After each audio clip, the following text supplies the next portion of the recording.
जोबोद अखा जेरावबो जोङो नुनो मोनदों ससियेल मिडियानि गेजेरजोंबाबो आरो जोंनि ओनसोलावबो हाखादों गावबागाव बोथोर।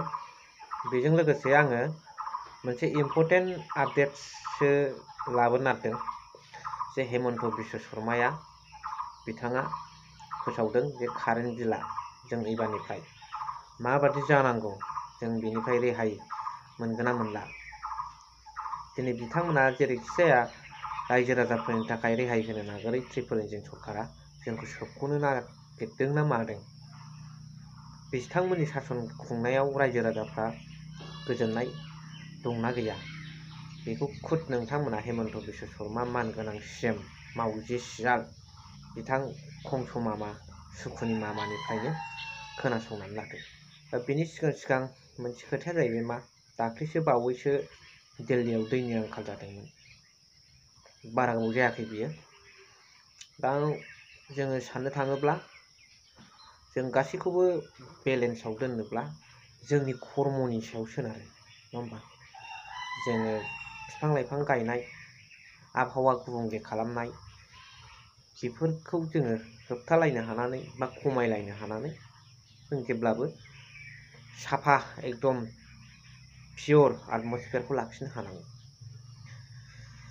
दा बाथ्राया जाहैबाय इन्टारनेसनेलाव मोननैखौ बिराद इसु खालामो।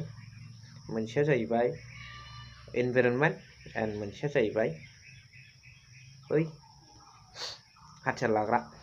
बबेबा शब्दखौ मख'जाया इउटुबाव माबा गाइडलाइन माबा फैनो आरो।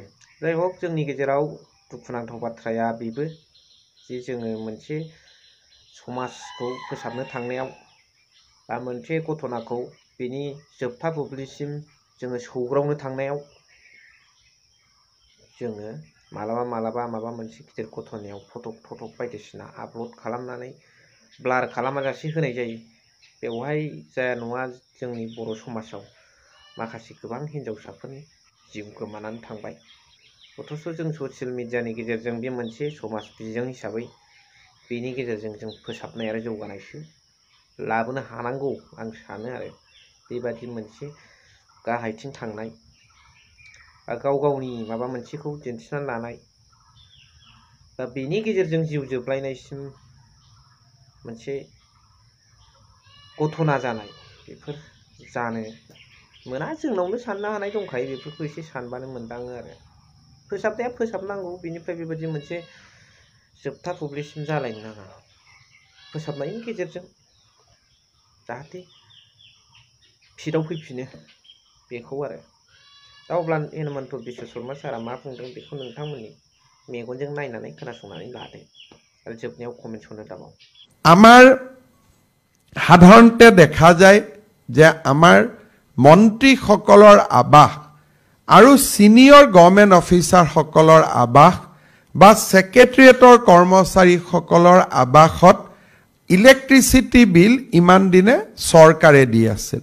আজি ৭৫ বছৰৰ এইটো লিগেচি আজি নহয়। কোনো চৰকাৰ, কোনো মুখ্যমন্ত্ৰী, কোনো প্ৰধান মুখ্য সচিব সকলোৰে ঘৰত ব্যৱহাৰ কৰা ইলেক্ট্ৰিচিটিৰ বিল ৰাজ্য চৰকাৰে ইমান দিন বাজেটৰ পৰা দি আছিলে।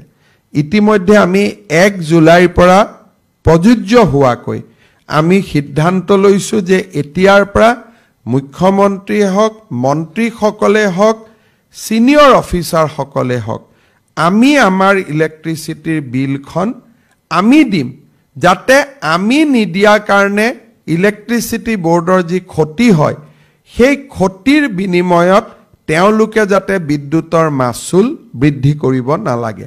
এতিয়াৰ পৰা আমি সেই দিশতো সিদ্ধান্ত লৈছোঁ আৰু ইতিমধ্যে আমাৰ কৰ্মচাৰী বা সকলোকে আমি জনাইছোঁ যে কোৱাৰ্টাৰত থাকিলে ইলেক্ট্ৰিচিটি বিল আমি চৰকাৰৰ পৰা লোৱা উচিত নহয়। আৰু ইয়াৰ প্ৰথম আদৰ্শ হিচাপে মুখ্যমন্ত্ৰী আৰু মুখ্য সচিবৰ বাসভৱনৰ পৰাই ইয়াক আমি ক্ৰিয়ান্বিত কৰিব খুজিছোঁ। আজিলৈকে ৭৫ বছৰে মোৰ আগত অসমৰ যিমান মুখ্যমন্ত্ৰী হ'ল বা ময়ো ৩টা বছৰ ইলেক্ট্ৰিচিটি বিল মই ফ্ৰী লৈ আছিলোঁ। ময়ো নাজানিছিলোঁ। এদিন আলাপ আলোচনাত ফটক কৰি ওলালে যে ইয়াৰ বিলটো অমুক হেডৰ পৰা দিয়া হয় আমি নিৰ্দেশ কৰিছিলোঁ এতিয়া মিটাৰ টিটাৰ তেওঁলোকে লগালে 1 জুলাইৰ পৰা আমি নিজৰ ঘৰৰ বিল আমি নিজে দিয়া আৰম্ভ কৰিম ইও আমাৰ ইলেক্ট্ৰিচিটি বৰ্ডক যথেষ্ট সহায় কৰিব বুলি মই আশা কৰোঁ स' नोंथांमोना मा सानदों कमेन्ट्सनि गेजेरजों फोरमायहरबानो जाबाय स' भिडिअखौ एसेखिनियावनो फोजोबबाय थेंक इउ भेरि माच फर वाचिं लाभ इउ अल बोथोराबो नै गुदुं गुवांग्राम